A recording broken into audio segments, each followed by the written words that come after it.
Futures trading involves risk and is not suitable for all investors. Content provided in this segment is meant for educational purposes and is not a solicitation to buy or sell commodities.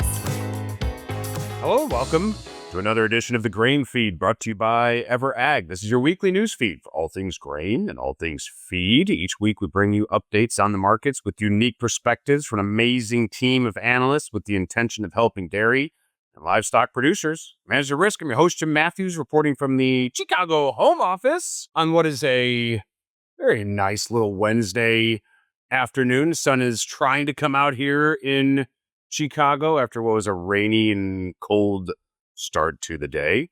Joining me today from Wichita, Kansas, Director of Feed Foundations, Mr. Jay Kingsley, and from Platteville, the Paris of Southwest Wisconsin, grain risk management advisor, broker, crop insurance agent, you name it. This first appearance on the Grain Feed, Mr. John Bahr. Team, how are we today? Doing very well this afternoon, Jim. Very good. Excellent. John, thanks for coming on the show. Great to have you. Thanks for having me, Jim. How are things in the Paris of Southwest Wisconsin? Pretty good. Much better now. We got some rain. Farmers are a lot happier. We were having to do some replant, little rotary hoe of some crusting a few weeks ago, but caught some good rains and guys are back happy again. So it's going good. Excellent. Okay, good to hear it. Yeah, we've had I think weather has been very mixed, right, throughout the Midwest, and we'll get into that a bit here in terms of what that means for folks on some of these planting dates. But I think we saw that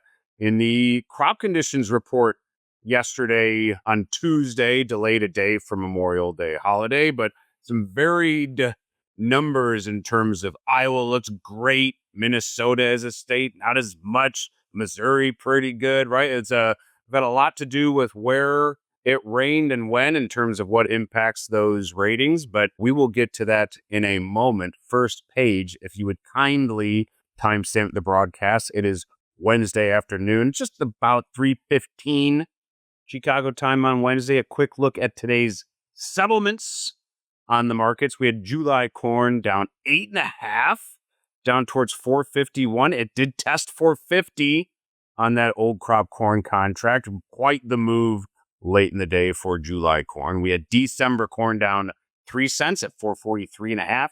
July beans were down 14 at 1048.5, back below that 1050 threshold. Novi beans down 13.25 at 1037.5, and soybean meal, that not as stubborn little byproduct. July meal down 260 at 293.70, and December meal down 250 at 307.20 on the day. So for the most part here, guys, the screens were fairly red, at least on the grain and feed side of things. I think wheat managed to squeeze out a penny or so here, but otherwise the screens were red. And for the most part, we've had things under some pressure here, at least when it comes to the grain and feed futures market. But as we talked about just moments ago, we've had some variability here in terms of weather in the Midwest.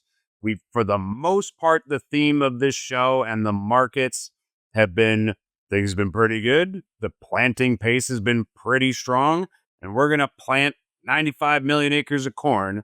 But we have John Bahr on today. And John, when we're looking at some of the folks you mentioned, for example, in Platteville in Southwest Wisconsin, but other parts of the Midwest that either didn't quite get the same rain other folks were getting, or perhaps too much. And we haven't had any serious delays overall with that projected 95 million. But there's some issues here and there. So John, if you don't mind, why don't you tell us a little bit about those situations? Yeah, absolutely, Jim. So we've been here in Southern Illinois from quite a few clients below, like I-70 has been pretty wet here and pretty far behind. So that's raising some concern. The whole state of Ohio has been brought up in a lot of conversations, what they're going to do out there. So these final plant dates, as far as crop insurance goes, coming up on us pretty quick here. So like Southern Illinois, the whole state of Ohio there, June 5th here is the final plant date for the RP policies on corn. With that coming up here, they basically have about a week to decide. They have a few options. They can do everything they can to get that corn crop in. They can look at switching beans, which probably leads us to another conversation of how many acres get flipped back to beans, we were talking about the tight bean acreage number after March 31st. And could we maybe get a surprise and see that increase if Southern Illinois has to go to beans or Ohio has to figure out another solution, whether that be another food product for dairies or go to soybeans? So we could see a little shakeup there. Now, just because June 5th is the final plant date doesn't mean they can't plant after that date. They can enter what is called the late planting period. And typically how that works, they can still plant their corn crop if they see fit. They just typically lose 1% of RP coverage per day after that final plant date. So they could take a little hit on their RP policy. The other option they could look at, if they don't want to switch their crop, they don't want to take the percentage off, they can look at what's called prevent plant. The last big event of that happened in 2019 when a good chunk of the Midwest was pretty much underwater. That was our biggest prevent plant year in crop insurance. So basically what that entails, they pay you to leave the ground idle. But with that prevent plant, I highly encourage, if producer is looking at that route, to talk with their agent, talk with their advisor on what the best route is, because there's a lot of rules you got to follow as far as what you can plant after that. And two, what that payout looks like, compared to what your rent is. Did you put fertilizer down already? Are you going to go backwards? Or should we try to plant something in there to make it worth, to try to get some value back out of that ground? So won't go through all the details of what to pick. It's an individual decision on it based on the operation, but just make sure you do think it through. And just because maybe your neighbor's taking prevent plant doesn't mean it is the right choice. A lot of things to keep in mind when deciding what to do, but I think down the road, as we get closer to this final plant date, it will come to crunch time on what guys need to decide and what that does to that final acres number on June 30th. It's a very relevant discussion, because of the timing here. We're recording on May 28th, that first key planting date in terms of the final plant date, if you will, on revenue protection is June 5th, so that's coming up. But we also have a lot of our dairy farmers and our livestock producers that sit in the Midwest. They are either growing some of their own feed and or are purchasing from neighbors. So this potentially impacts if folks do decide they are not going to plant and or going to take a different route in terms of what they do plant. There's going to be somewhat of a impact there. But also, if this becomes a serious issue and folks really start to take advantage of the prevent plant program, then folks in other parts of the country are going to be impacted as well. That all being said, John, yesterday's report, we're at 85% planted for corn in terms of the nation's projected corn plant. We're at 87% for corn, and we are at 76% for beans. That corn pace is just about in line with the 5-year average. The bean pace is well above the 5-year average. What's your gut right now? And it's so early. It's May 28th, but in a couple weeks, it won't be that early. What's your gut on what's going to happen here at the end of June? We're going to get this new planting report from the USDA. It's going to give us that updated planted acreage figure. So we all put so much weight on that end of March projected planting report. This is going to be their first stab at what was actually planted and will have been planted. How are you feeling about that report? I know it's a month away, but what are you feeling right now? Yeah, I know my guts. I will say 2-3 weeks ago, I thought we were going to pick up corn acres when we were dry all across the Midwest. We were seeing progress, explode ahead 20-25% a week over week. And so I really thought that maybe we would see an increase in corn acres, but the brakes kind of got put on here the last couple weeks. And so I think that corn acre number is still going to be very hefty. I'm guessing that March 31st number is pretty close. Maybe instead of an increase, we stay pretty close to where it was at. Wouldn't be shocked to see an uptick in soybeans a little bit, maybe 250,000 acres, nothing huge, closing in on 84 million. So other than that, I don't think there's maybe going to be as big of a surprise, let's put it that way, that I originally thought a few weeks ago coming in on June 30th. And to this point, the market doesn't seem too scared of big changes either. So, John, that's exactly right. I mean, the market is, but the futures market is trading in theory what we think prices will be in the future. And right now, the market seems to be pretty content with the way things are looking for that December delivery contract for corn. We've kept this thing largely under 450. Had a little bit of a pop last week, but we've kind of come back under some pressure. I think you could argue November beans have made their way into the upper end of the range lately. They kind of keep testing this 1060 to 1065 ish, but today was fairly bright red and brought us, well back under 1050 again. So better than the $9.75 for some of the bean farmers out there that we had maybe in April. But still, I don't think 1050 beans are anything to write home about for the Midwestern grower here. And so it's kind of hard just judging by the markets what they actually think we're going to do with this acreage. John, as we're looking at these potential reports coming out in the next month, we're looking at these potential shifts in acreage. You mentioned that 2019, that was the big one, right? I mean, things were just flooded, we're underwater. How bad do you think is like the state of Ohio and folks in the Eastern Belt right now? Like, are we kind of talking that year, or is it just pretty stinking wet at the end of the day? A dry week, they should be okay. Yeah, I mean, to some degree, I think you got to take the farmer's word for it. They're the ones actually there with boots on the ground, right? And so it's not as widespread as 2019. We were hearing it from all the way to the Dakotas over to Ohio back in 2019. I mean, Iowa looks excellent from people we've talked to. And I definitely don't think, maybe they won't dry up in 2 or 3 days. But at the end of the day, I think back to the market side of things, back in 2019, we still pulled a record crop out at that time. We beat it several times since then. So I think that's also why the market is slow to react to these early weather talks, let's say, of wet, dry crusting, because we've had wet, we produced record crops. We've had super dry last year. July and August were dry across the Midwest, another record crop. So I think that puts the brakes on a little bit. And at the end of the day, I think it's going to make the farmer prove to the market that they can't grow it before it reacts. And I guess back to those final plant dates, Jim, I would just advise anybody who has questions to reach out to their agent. They are very area specific, practice type, irrigated, non-irrigated. So I just kind of listed off the main one there of areas that we've heard of have problems, but I would recommend checking with your agent to get those exact dates for your area as well. But yeah, it'll be interesting to see what comes out on June 30th. Yeah, yes, it will. It always is. And that's great insight, John. We really appreciate that. And just something to just throw out there, and I have no scientific data behind this at all, but it feels like at times managed money and or the average speculator, there's just something mentally there that if they need to be fed a bullish story, I feel like they need to hear heat and dryness. It's that drought energy that starts to feed the bullish rally.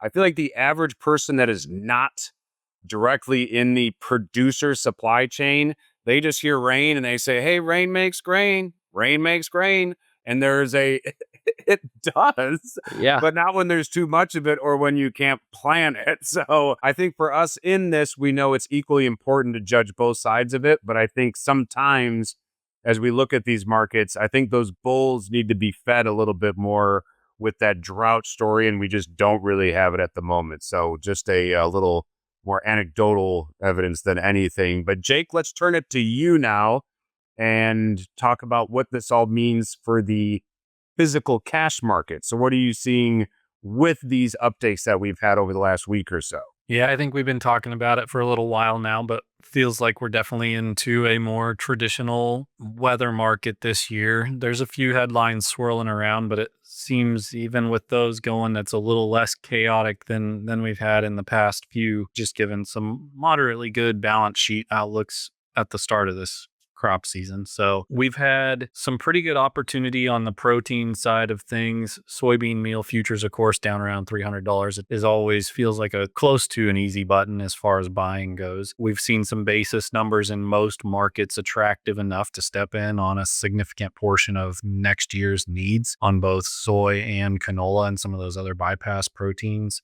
And that market actually appears to be trying to improve a little bit more yet, just a little softer tone to basis here again. More opportunity to step in there. Of course, if you're already in or thinking you want to get in now, these are very palatable levels to do that. On the corn side of things, it's been a little bit quieter, not quite as many opportunities on the basis side, especially in the destination markets in the West and the Southeast. If you can get a number, it's a little bit elevated versus some of the better numbers we got last year. And I think we can possibly even improve a bit on the numbers we booked for this last crop year on corn in a lot of spots, given the potential for the increase in acres and the good start that we've had to most of the growing region. So maybe some more opportunities still to come there, both in basis and futures.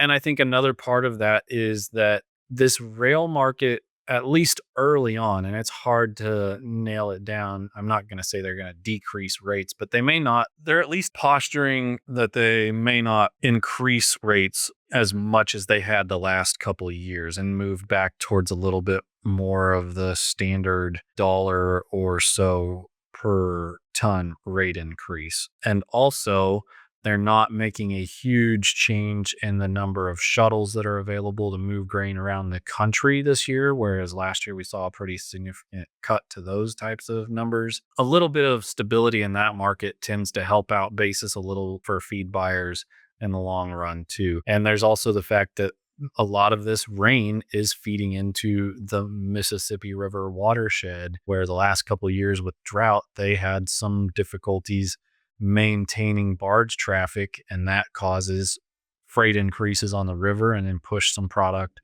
away from the river into the rail markets. If they're able to utilize the river at higher capacity, that gives a little bit of breathing room to rail that then again offers maybe some better values to those reliant on the other end of those rail lines. So a few things working in our favor. And of course, we have plenty of time here still to sort all this out. One that we continue to watch and talk about pretty regularly is cottonseed. And the adjustment on the previous report was to reduce old crop cottonseed availability. It feels like inventories are tight and will remain tight until harvest. There, of course, is a large reduction in acres from last year. And if they get into any kind of yield problem, that's going to just tighten up that balance sheet further. So we've been advising folks to step into that early if they know they're going to feed it. We've seen price already jump up a little bit from where we had started for the next crop year. I think a lot of that's probably based on some buying early on and the suppliers being reluctant to go out and offer much more than they've already sold without knowing they've got something coming in this fall. That's not unusual, but I don't see a whole lot of opportunity to drive this price much lower unless we just get tremendous production with the estimates that we're already looking at. So plenty to work on there. Plenty to work on. I think it'll be a really interesting stretch because let's say we go back to the corn side and protein side of this, Jake. You've done an excellent job, right, navigating through what has been now this fairly steady trend sideways in protein and getting folks bought up on a pretty substantial amount of it for a new crop. I think you've done the same with corn, where we've had some situations to take advantage of some opportunities of December futures down here in this 440-ish range, what to do hedging at the exchange versus what to own physically and or, basis purchase only while hedging. A lot of opportunities that have presented themselves. You've done an awesome job there. That cottonseed market is an interesting one where it's difficult for us to truly one-to-one hedge it. But you've kind of had your ear to the ground and navigating where prices have been, what they might look like here. So for folks with questions on either the insurance side, on the row crop, on the prevent plant, please hit us, please hit John and the squad on some of those questions regarding your physical feed purchases. Hit Jake on in Wichita. He's got plants behind him. They're the kind that if you clap or play music, they'll dance. And he can also answer a lot of questions. So there's a lot of great stuff happening here at EverAg. In the meantime, we'd like to thank John for joining the show for the first time. John, great to have you, sir. Thank you for having me. Absolutely. And Jake, thank you. Great work as always. Thank you, Jim. Thank you. And we'd also like to thank the EverAg Insights crew for their support. Big thanks to Paige for production magic. And thank you to the viewers for watching. The grain feed contact information is on the screen. We greatly appreciate your feedback. That's all for today. We'll see you next time on the Grain Feed. Get it, Paige. There, now you can can you AI those plants to move and talk? Yeah.